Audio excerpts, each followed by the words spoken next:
basics of it, when you look at this screen, we've got basic settings across the bottom, we've got function loops as to what's happening with each breath, and then we've got safety parameters that we're recording down there. I'll go through that and then I'll show you how it is on the chart. You can see straight off that you've got a very visual alarm if there's a problem. You've got quite a noisy alarm, but you've got a visual flash as well that you can see from all the way round.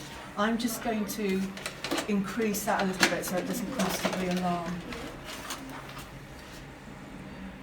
You don't feel the pressure? At the moment, all these buttons across the bottom are telling us how much oxygen we're giving, and the reason we wanted air putting in is that it has an internal blender, so it blends oxygen and air, and that's working. So how much oxygen we're giving, how much PEEP we're giving, and in those sheets that you've got there, there's a basic summary of what PEEP is. What it basically is it helps us to control the amount of oxygen we're giving. Because what we want to do is give the most oxygen the least oxygen that we can get away with, in order to keep the inspired oxygen at the lowest possible level. What we do is we put an end expiratory pressure onto each breath. So at the end of each breath, rather than the alveoli collapsing right down like that, so in, out, we hold the alveoli open. So you breathe in, you breathe out. You breathe in, you breathe out. So you're holding it slightly open in the lungs, which gives extra time for oxygenation to take place. And what it means is that we can usually get away with less oxygen, okay, in a nutshell. The other things that we're setting across the bottom are the respiratory rate. I'm not going to go into too much detail about all the different modes, but the respiratory rate, and we generally use, most intensive care, adult intensive care units use a pressure-generated mode of ventilation because it helps to protect the lungs from too much volume and too much stretch in the lungs if we pressure limit what we're putting the lungs under. Okay. The ventilator will do lots of different modes, so we can select fully controlled methods of ventilation. We can select interactive, where the ventilator will deliver whatever we've set, but it will allow the patient to breathe comfortably as well. Or we can use it as a support mode, where it's more or less just giving a little bit of a boost with each breath, but it's monitoring the patient's respiratory function as well. And when you look at any of these modes, the most common ones for the clean patients that you're going to have in here, the most common modes that we're going to use are going to be this one that I'm on. So this is synchronized, intermittent, mandatory ventilation. And when I'm teaching ITU staff, I tell them they don't need to remember all this because there's actually teaching information in there. So when you press on any of the modes, it gives you the background information about it. And as I said, when I was talking to Evelyn earlier, if we're putting patients in here, there will be our staff in here as well. How many there will be, I don't know, and that might vary as we go on, but there would always be an absolute minimum of one of our own nurses in here, okay? And they will be setting it up, making changes, etc., etc. So we're setting the parameters across the bottom, and then what we're really worried about, and on those sheets that I've given you, there's a lot about safety on there. What we're really worried about when we're ventilating somebody, and it says in there on the risks sheet, what I'll do, Evelyn, is I'm going to have to take these away with me because I'm having to keep them to do more training tomorrow. But I will highlight really clearly right at the bottom what our concerns are when we're ventilating somebody. So what we're really worried about is putting undue pressure on the lungs and causing damage to the lung tissue because of stretching.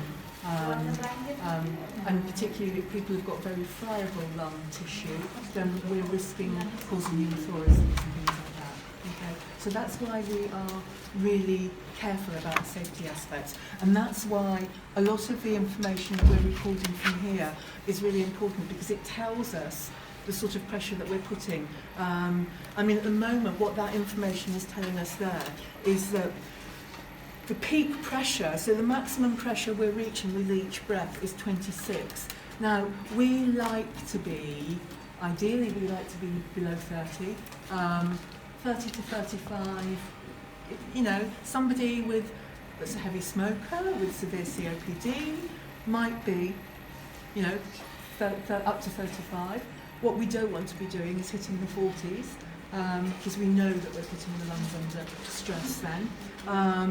That figure is reached by looking at the peak that we've got on, so looking at the amount of pressure we're using to hold the lungs open, and then looking at the amount of pressure we're allowing the ventilator to generate itself. Okay, so we would expect that to be that plus that, roughly, give or take. Okay. The other things that we're recording across there is we've recorded here at the moment that we've set the ventilator to deliver 15 breaths, and when we're monitoring, what we're doing is we're looking across here and we're saying, okay, so this patient is giving 15 breaths. Now, I've got this set on an interactive mode, which is the one that you're most likely to see with our clean patients. And if the patient started to breathe by themselves, if you look at that respiratory rate, that's changing. Okay? So what that is telling me is that the ventilator is delivering 15 breaths itself, but the patient's doing about 5 breaths themselves. Okay? And that's what helps us to decide whether the patient is starting to trigger. Okay? The other thing, the really quick hint with this as well, is I'm just going to let her take a few breaths completely with the ventilator. If you watch this top corner, if the patient breathes, you see a little set of lungs. Okay? What you also see if the patient takes a breath is, if you watch these curves, on the upstroke, when the patient takes a breath, you get a little white marker. Okay? Yeah, see that little white marker. So those are hints, because that's a really important measurement, so that we know whether the patient is starting to trigger and is getting to the point where we want to wind down what we're doing and get the patient doing a bit more. You will expect the nursing staff from us, from our area, if we're asked to start weaning somebody, the nurses that we're going to have over here with you will be able to do that. So they will be able to change modes, reduce what we're doing, and get the patient to a point where they're ready for extubation, if we're given that instruction. Okay. The other things that we're recording over here that are really important are, if you look here, we're recording an inspired and an expired tidal volume. We would expect those two figures to be roughly the same, okay? Because what we want to know from this, what this can tell us, if we've got a big difference, so if we've got an inspired tidal volume sort of getting on for 600, and if our expired is sitting down at 400, we would think we've got a leak somewhere. Okay, so either the cuff is a bit soft that's holding the tube in place, or maybe the patient's airway was very edematous when we started and the edema is settling down. So that's another important figure, so that we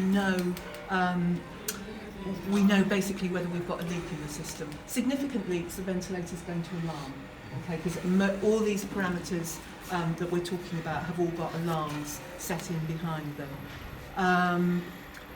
The other thing that we haven't got any information on in there at the moment is this box here, and that box can really help us.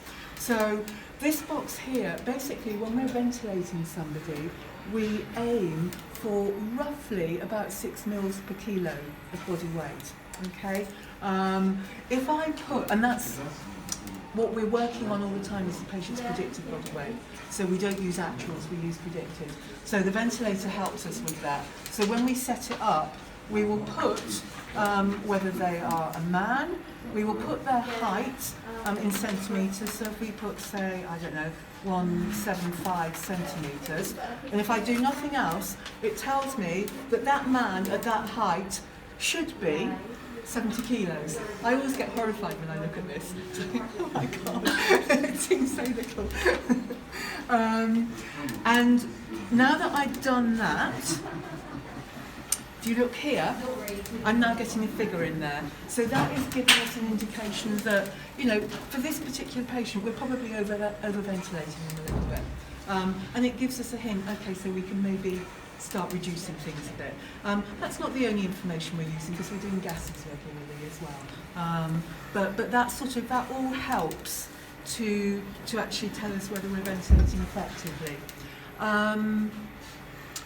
The other things that we're setting in here, all the important parameters have alarms on them. And again, one of us would be setting up alarms and things like that to make sure that they're safe. So we alarm the peak pressures, we alarm the peak, we alarm the rate, and we alarm the minute volume as well. Okay.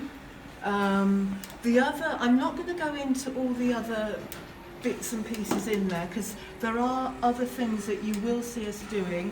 The ventilators all have an ultrasonic nebulizer attached, so if we want to nebulise drugs, we've got a connection here that we connect to disposables, and then we can nebulise drugs, and using an ultrasonic nebulizer gives us a hugely increased uptake of the drug, as opposed to just bubbling through the way we normally do.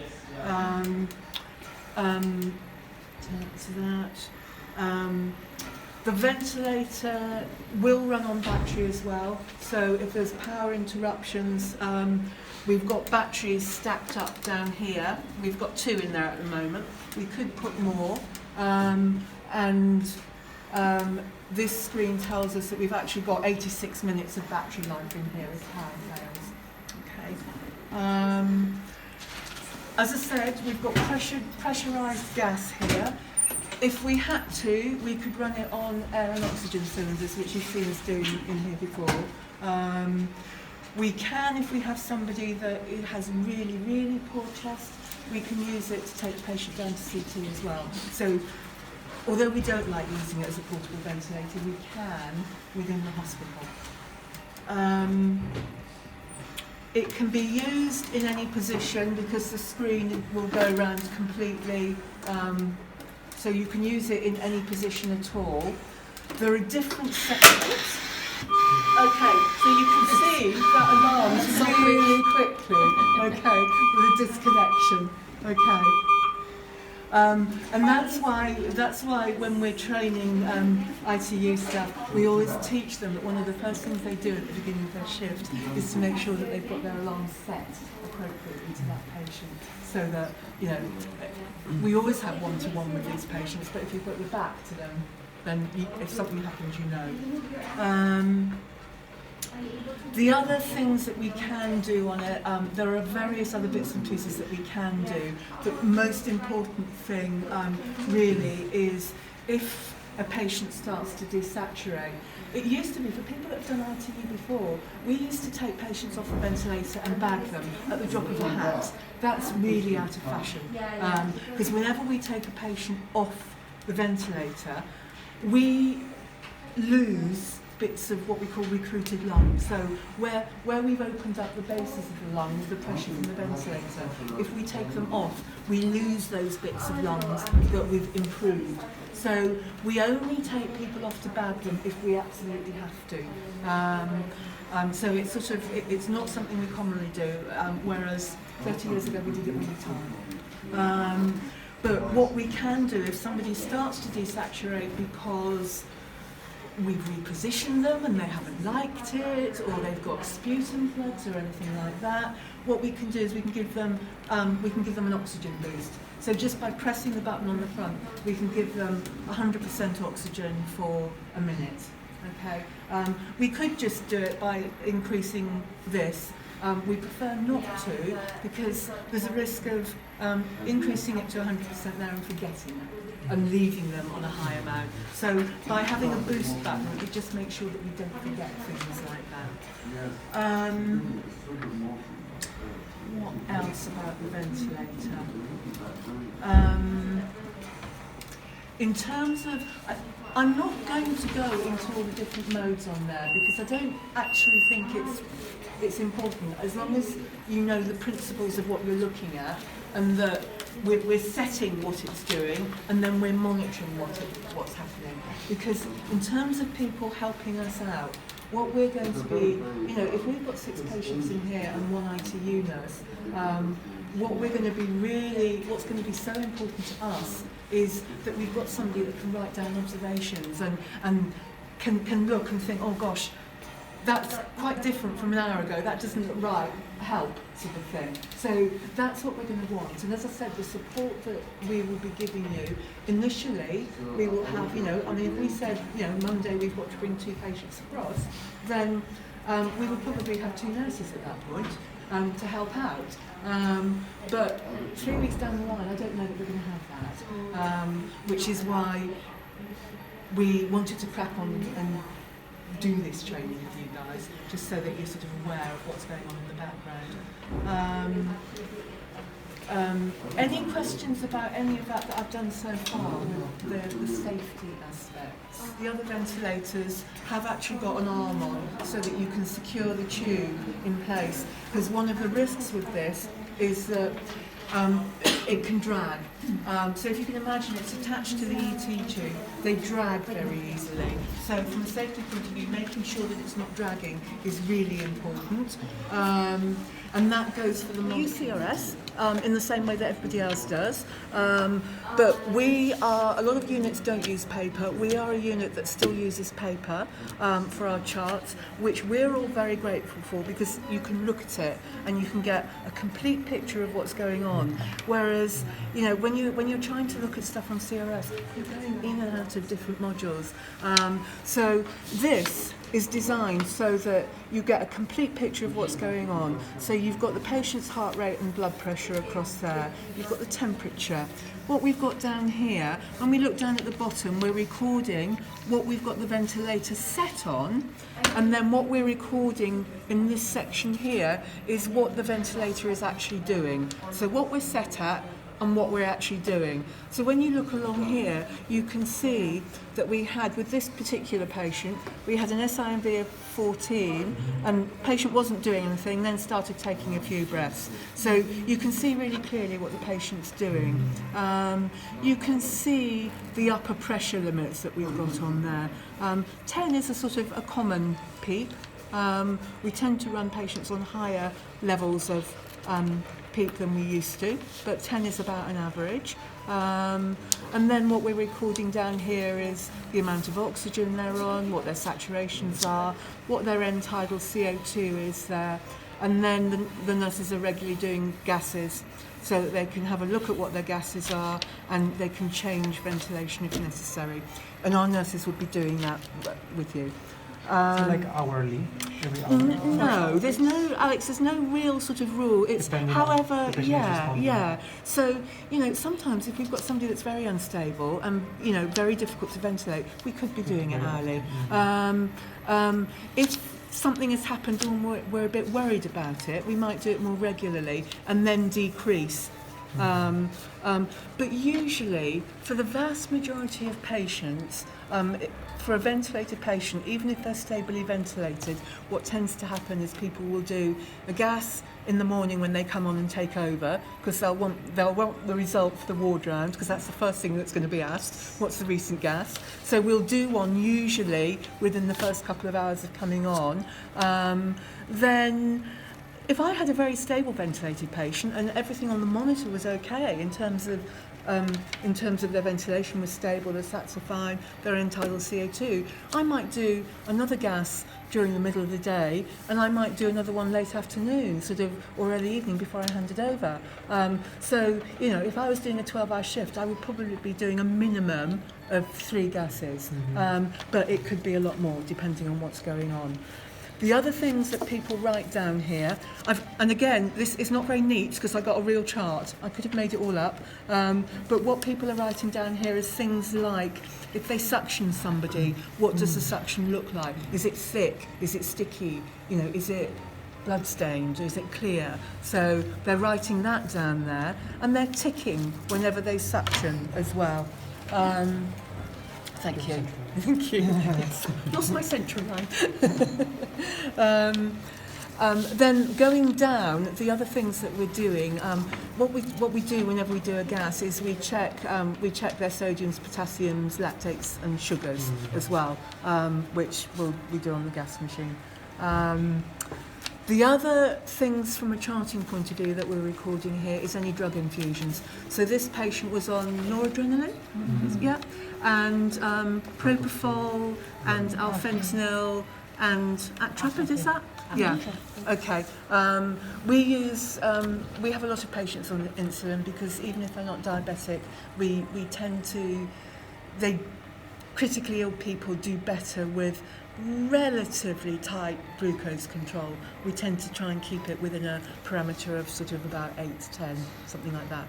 Although we're not as religious about that as we used to. So that's why a lot of our patients will be on insulin even if they're not diabetic.